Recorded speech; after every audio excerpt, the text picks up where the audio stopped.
The joke with Murder, She Wrote was that pretty much Cabot Cove was the most dangerous place in the world to live. The bodies were turning up everywhere.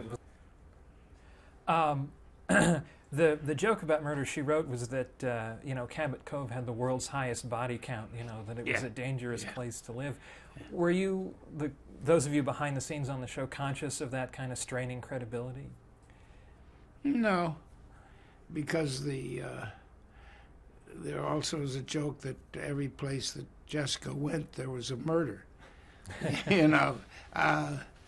As long as the audience liked it and they paid good residuals, that was great.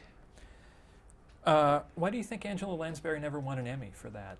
I really don't know. I really do not know, and it pisses me off because I think she deserved it. She was nominated 13 times. Was it something that was discussed on the show about? No, we never discussed it. And finally, on Murder, She Wrote, why do you think the show was so popular and has remained such a lasting pop culture item?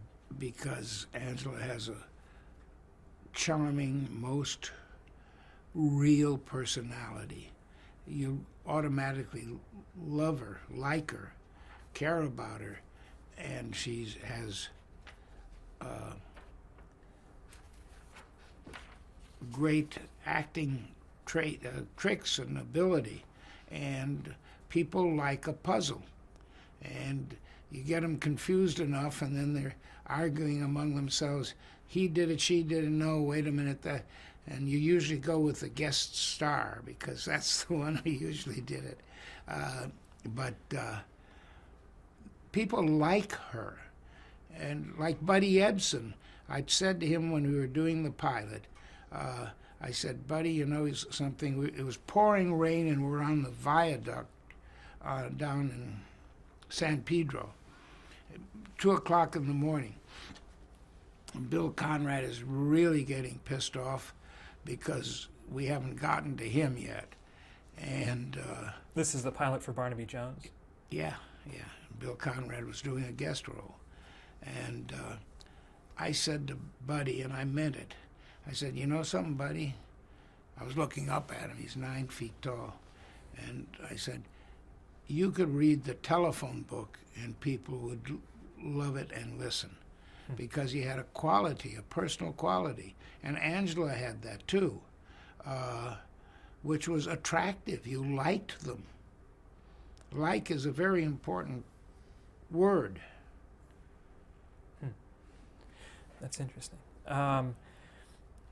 So far we've mostly talked about your episodic television, but you also did around 25 made-for-television movies. Yeah. I'm wondering, which did you prefer, episodic or TV movies?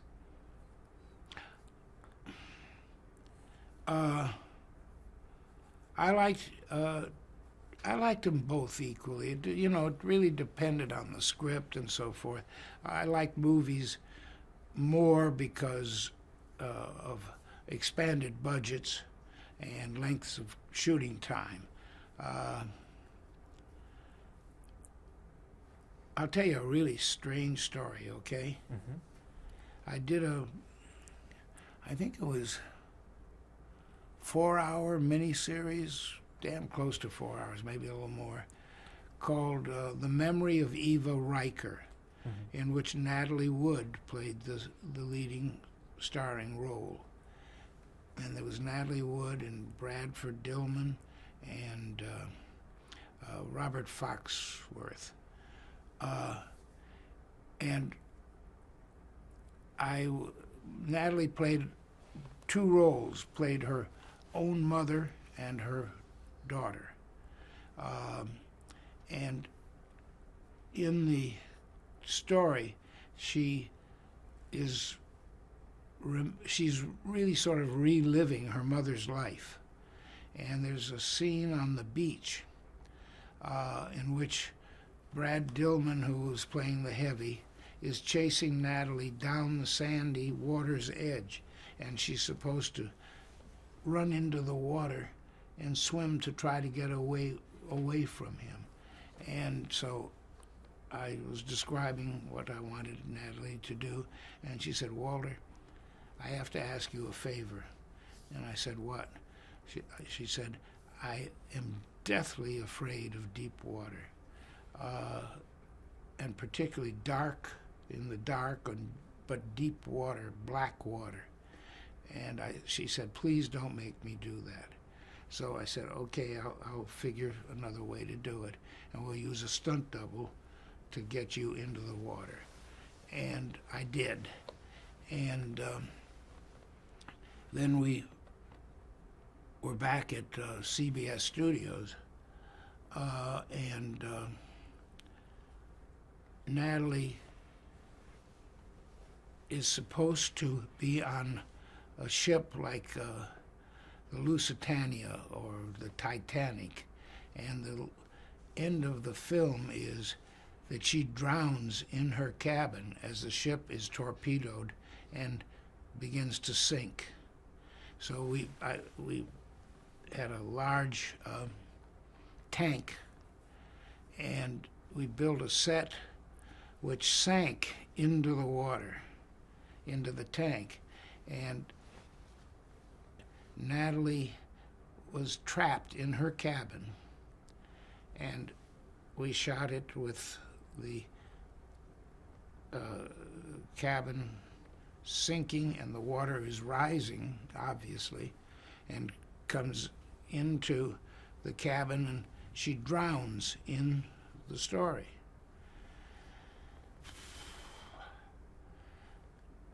No more than 4 to 6 months at the most, Natalie drowned off the yacht Splendor, which Bob Wagner, R.J. Wagner, owned, and R.J. was her husband. And she drowned at night in deep water off Catalina Island. And I will never forget that. It was really so bizarre that she was panicked at the idea of drowning in dark water, and then she did. The Thomas Noguchi, who was the coroner at that time, said there were all sorts of stories running around, which I felt were nonsense. But then the coroner said that in his judgment, she had gone to bed and apparently had heard the dinghy, the rubber raft dinghy, banging against the side of her cabin with the swells of the water and so forth. I know exactly where she was, because I used to take my boat to Catalina and Cherry Cove, and that's where it was. And so she got up and went out onto the stern and onto the swimming platform, which is the lowest to the water, and she leaned over to get the dinghy and to move it from one side of the boat to the other. And somehow she lost her footing and fell into the water. And she grabbed the rubber dinghy, and she was wearing a down jacket, and she was trying to get back into the rubber dinghy, and he was convinced of the facts here, the coroner, because the inside of her thigh was terribly bruised and scraped, so he believes that she was trying to put her leg over the side of the dinghy, and the weight of the down jacket filled with water made it impossible for her to pull herself out onto the dinghy, and that she held on until finally she couldn't hold on any longer, and she let go and drowned. That's horrible. Yeah, it is, really. That was one of the last things she completed before she died. What was Natalie Wood like to work with for you? Oh, I loved her. She was just charming. Good actress, too. Good actress. Do you have a favorite among your television movies? It's like asking, do I have a favorite among my children? I loved Dennis Weaver in a 2-hour movie I did called The Forgotten Man, about a Navy pilot who was shot down over Vietnam and captured by the Viet Cong. And I think there's a funny story, 2 stories. One is terrifying and the other is funny. This show, The Forgotten Man, I found that the Navy, the Marines, had built a duplicate of a Viet Cong or Vietnamese village with thatched roofs and cabins on stilts and stairs, and really a very accurate reproduction of the Vietnamese village. And so I had a British commando who was a trainer in commando tactics for our Marines, and he took me around, and we took me down this dirt path, and there was a thatch-roofed building, a hut, and he said he stopped outside the gate and stopped right outside a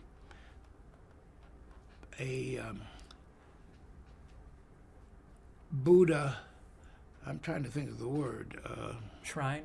Shrine, thank you, on a post, like a postal box would be. And he said, now, take a good look at the thatched hut and remember how wide it is.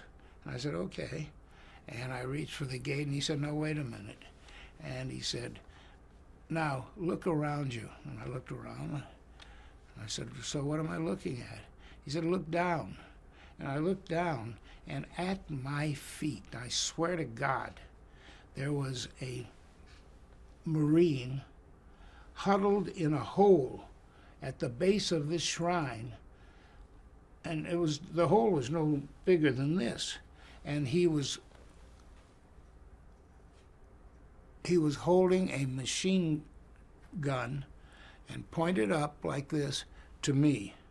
He could have torn me apart with that machine gun. And he said, you never saw him, you weren't aware of him. He would have been dead 10 minutes ago. He was an American Marine masquerading as a Viet Cong. Then we went in through the gate, and I reached for it, and he said, don't touch it. And he carefully undid the latch to the gate, and it was booby-trapped, so that if I had reached for it, it would have blown my arm off, for example. Then we went into the hut, and up the stairs to the hut, and into this empty room. And he said, remember I told you to visualize how wide this hut is? And I said, yeah. He said, look at the interior. And so I look around, and it's empty. And he said, what do you see? And I said, nothing. It looks the same as it did from the outside. And with that, he walks over to a wall, and he pulls thatching, which is attached to boards, away from the away from the wall at the end of the hut, and there was a space about this deep, empty, between the outside and the inside wall, in which the Viet Cong used to hide. And when the Americans would come in, or South Vietnamese, they'd walk into an empty hut and be machine gunned to death. So this was, The Forgotten Man was 1971, so this was a movie you were making about the Vietnam War for television while it was still going on. Oh yeah. And anyhow, the funny one was, as opposed to the scary one, was I had hired maybe 75 to 100 Oriental people to portray Viet Cong peasants in this, and in this street I was going to shoot Dennis Weaver being carried in a bamboo cage, and he was absolutely a mess, physically and mentally, I mean acting-wise. And they carry him down, and these people are booing and throwing garbage at him and calling out Japanese curse words, Vietnamese curse words, etc. So we rehearse it, and then I said, okay, to my assistant, I said, get the extras, and we'll shoot it. He goes off the street, and about 5 minutes later he comes back and he says, I don't think we can shoot this. And I said, why? He says, we don't have any extras. I said, what do you mean we don't have any extras? Well, he said, at 4 o'clock they all left to go back to Los Angeles to their jobs as waiters and cooks, etc., in the Chinese restaurants. So I had to come back the next day and shoot it with my gang of restaurateurs. Was that controversial at all when it went on the air? What was the reaction to it? No, it wasn't controversial. Mm-hmm. The story is the Forgotten Man comes back to the United States, and his wife has divorced him. He's been a prisoner for so long, remarried. His child is adopted by the new father, and his business and his brother, with whom he shared the business, has gone bankrupt, and his brother has died, and he has nothing left of his life, and it was called The Forgotten Man. And Percy Rodriguez, a marvelous Canadian actor, plays a psychiatrist who pursues Dennis Weaver because he suddenly realizes he has nothing, and he kidnaps the little girl, his daughter, and he's running up into the hills. We shot in Tucson, Arizona, and that's the end of the story. I mean, he's caught and sent to rehabilitation and recovers, and you see him having recovered at the end of the movie. Okay. I'd like to ask some general questions to sum up about directing for television, if I can.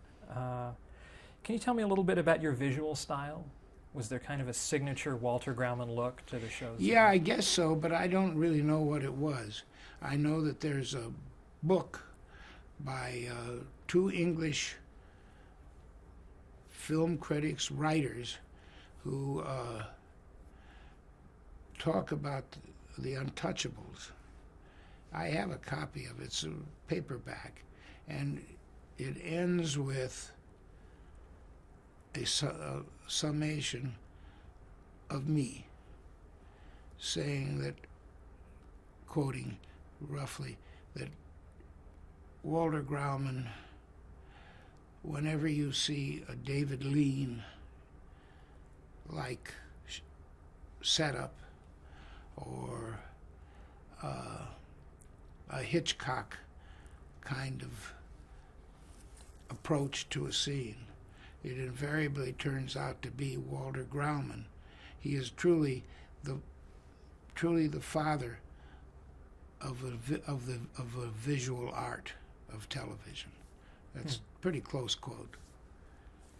I mean, were there camera moves or setups that you particularly liked that you'd use over and over again? Oh yeah. See, I think, and I believe it to this day, that the camera is like the human eye.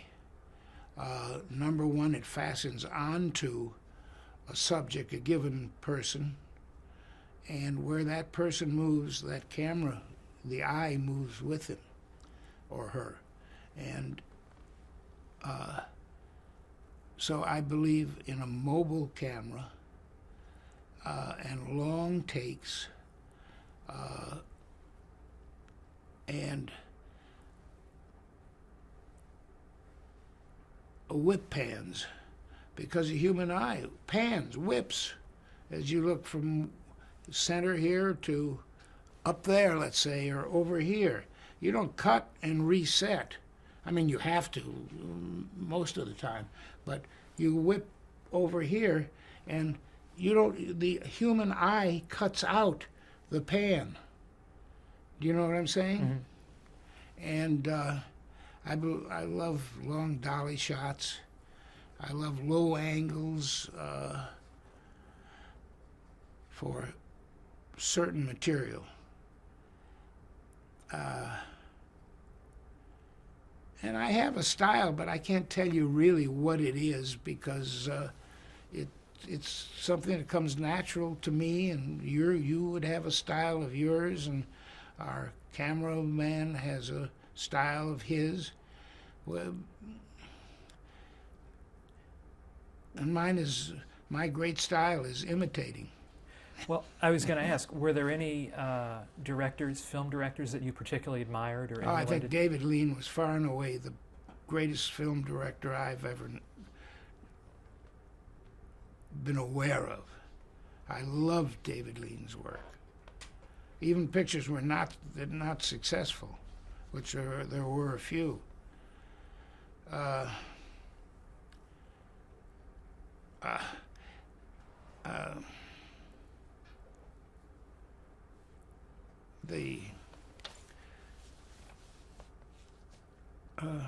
Peter O'Toole.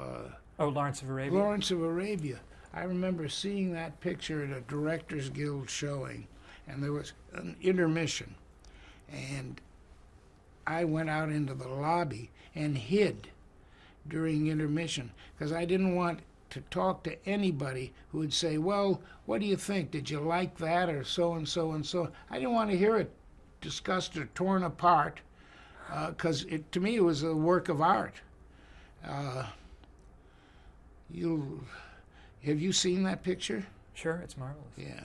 And I love your reaction to it from a fellow director. Oh, like his striking the match, and as it ignites, it bursts into a giant sun, and you're in Arabia. Oh, God. And the approach of Omar Sharif, who incidentally I did direct in a television movie, his approach on, first you see it, it's an illusion. It's like specks dancing in the far distance on the desert, and then as it gets closer and closer and closer, it looks like the four horsemen of the apocalypse, and closer and closer and closer until the camera's shooting up at it, and it's Omar Sharif dressed totally in black on a black camel and looking down at Peter O'Toole, who's been digging in his well. Jesus, that's incredible. How would you describe your working relationships with directors of photography? I mean, did you have a particular way that you like to collaborate with your cameraman? Yeah.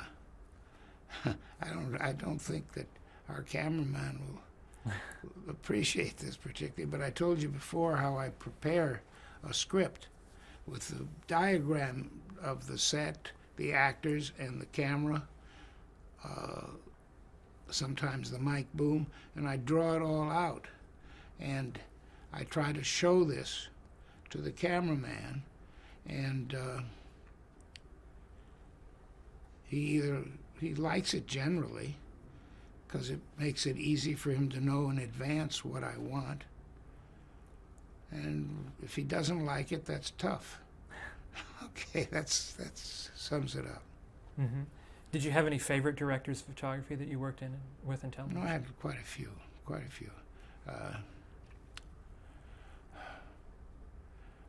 Bobby Morris, who died, was a dynamo.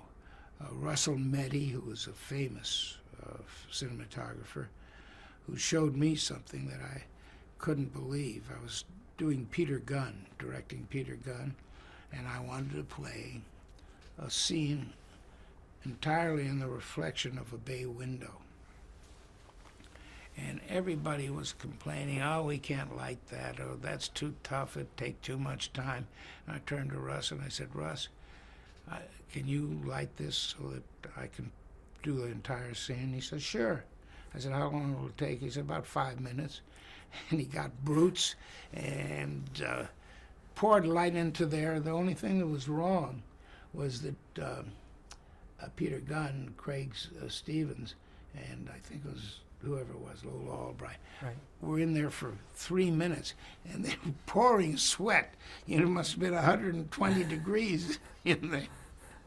So we'd wipe them off, and I'd shoot it real fast. Oh, God. All right, so what about production manager, the assistant director? What kind of relationship would you have with that? A few of them I really liked, and a lot of them I despised. Why would there be conflict between the director and the production manager? Why? Yeah. Because the director wants to fulfill his vision, and the production manager wants to fulfill the budget. Mm-hmm. Does that explain it for you? It's pretty concise. And finally, so that's production and then post-production. On episodic television, were you able to get into the editing much? To be honest, I generally would shoot it so that the editor could tell from the film how it was put together. And then I'd let him cut it, first cut, director's cut, and I'd go in and look at it, and I'd say, I like this, I like that, and this one thing I don't like, maybe we could so-and-so. And we got along very well. And that was the extent of it. Mm-hmm. What in your career is your proudest achievement?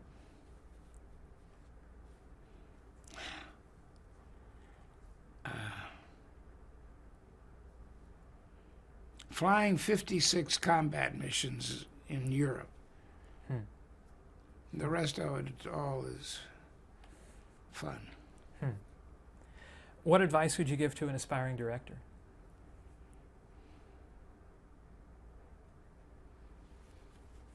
Stick with what he visualizes. Make what he sees in a script come to life on the screen. And don't let the production manager or the producer or any of the bean counters dissuade you. As a matter of fact, I'll tell you one true story. And then can we quit pretty soon? Yeah, that was my next to last question. All right. Blake Edwards hired me very early on in my film career. And he said, I've seen your work and I want you to direct Peter Gunn. We were having lunch. And I said, well, gee, that's great. I'd love to, and so on and so on. I was thrilled. And he said, now I want to tell you, there is a production manager on this show who is a mean SOB. And he's going to give you a lot of trouble. And I want you to remember that it's your name on your film, and you tell him to go straight to hell. I said, well, who is this guy? He says, he's my father, Jack McAndrew. And it was his father. Huh. And he was tough. Walter, how would you like to be remembered? Nicely. How would I like to be remembered? As a decent human being and a caring man. Okay, thank you very much. Thank you.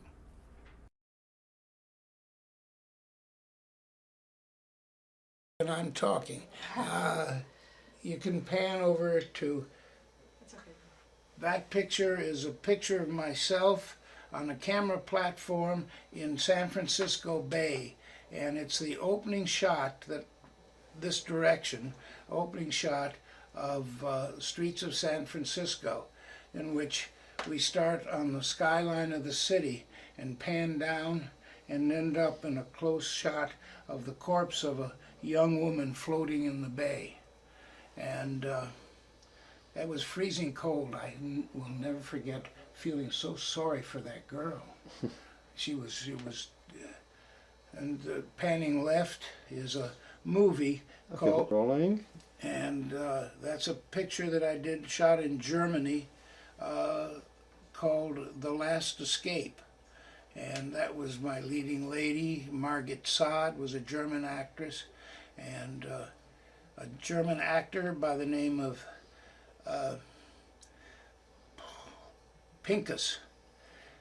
And panning to the left is...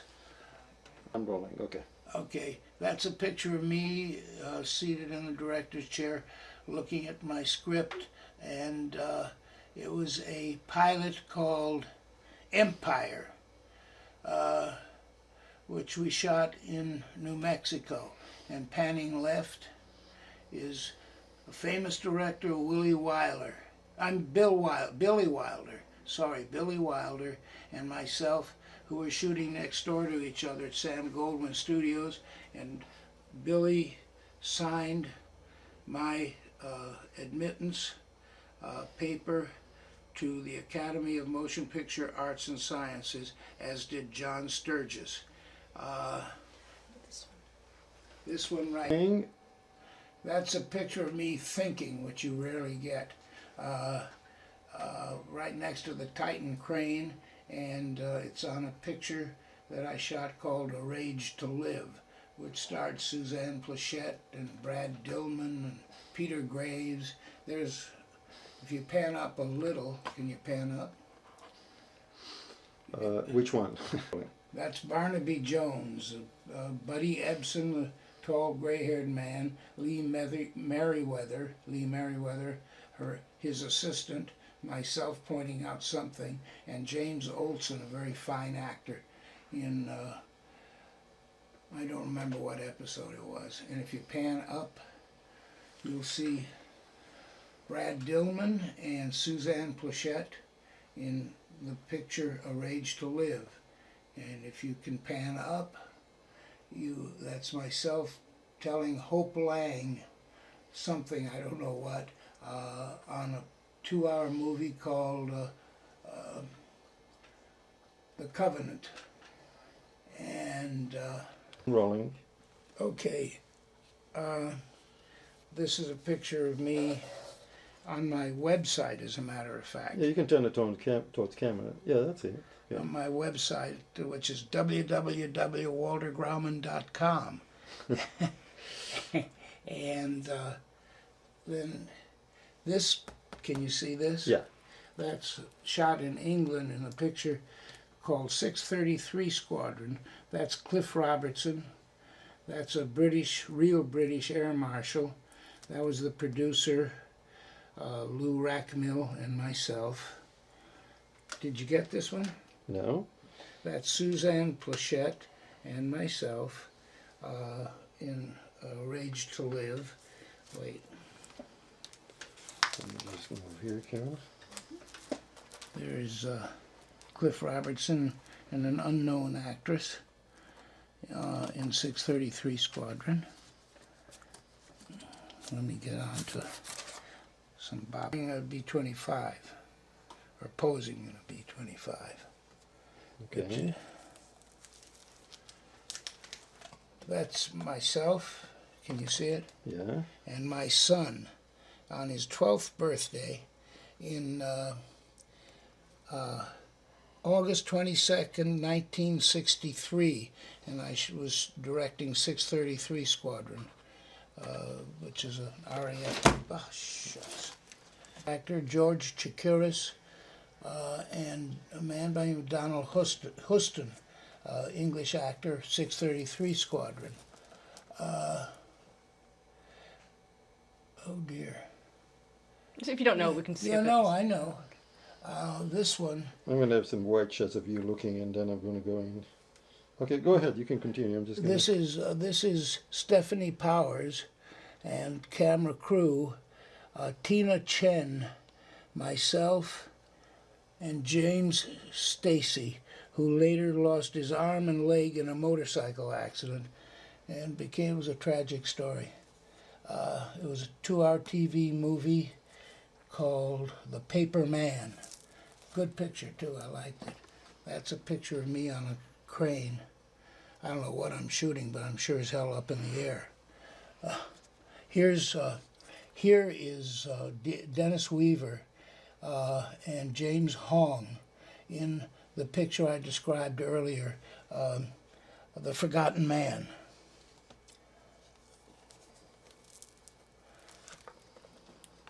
That's Dennis Weaver being made up. And that's Cliff Robertson and Angus, I can't think of the last name, 633 Squadron. There's David Jansen. Isn't that what you asked me for? Myself and David Jansen on the set. And I have the slightest idea of what I was doing, but I was pointing something out to him. This you've already seen. Buddy Ebsen, Lee Merriweather, James Olson. Ken Howard in a series, this was the pilot, of Manhunter, in which he played a 1936 ex-Marine who becomes a manhunter after he sees his fiancée and his dog killed by, this is me showing Roy Jensen a stunt how I want him to do it. And I don't know what this one was. I was smoking then, though, and it's been 34 years since I quit. Here, Bob Stack, Nick Giorgiotti, and myself. Bob was the star of The Untouchables, and Nick was one of his right-hand men.